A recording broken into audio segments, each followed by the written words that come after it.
Recipe for barbecued meatballs. All right, thank you, John. Yes, we are back, and this smells so great. Looks like it's a well-loved recipe. It's Mom's barbecue meatballs, and this came from a friend or an aunt? This is from my great aunt Virginia. Yep, and my mom spent a lot of time with her growing up, and she taught her how to cook. And so my mom, I called them my moms, but they're really my great. I'll give credit to my aunt Virginia, but she had 6 kids, my aunt did, and 5 of those were boys. So she knows how to feed a crowd, let me tell you. Yeah. So first off, we're going to start with we're going to pour our milk in to our bread. It calls for a cup of bread, and it comes out to about 2 slices of bread. I usually use what I have on hand, which is usually like a whole grain bread. You can use anything.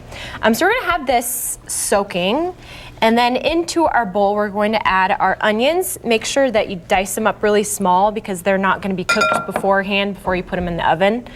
So they need to be cut small, and then just go in with your hands. Okay. So we're gonna pour our bread that's been soaking in our milk.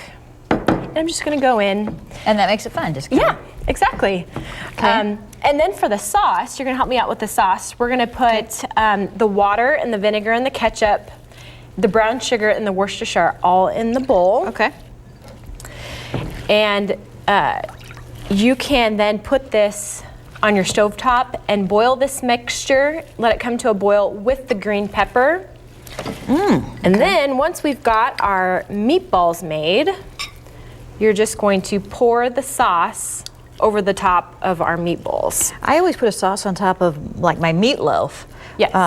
But it's not as involved as this. This is great. Yes. So this is a super easy recipe that you probably have all the ingredients for. It's just good classic comfort food. There's nothing fancy about it, but it's a favorite at my house. I usually always have to double the recipe because my kids are pigs, and they're only 8, 6, and 3. But I can't imagine what my food bill is going to be like when they get into high school. Right.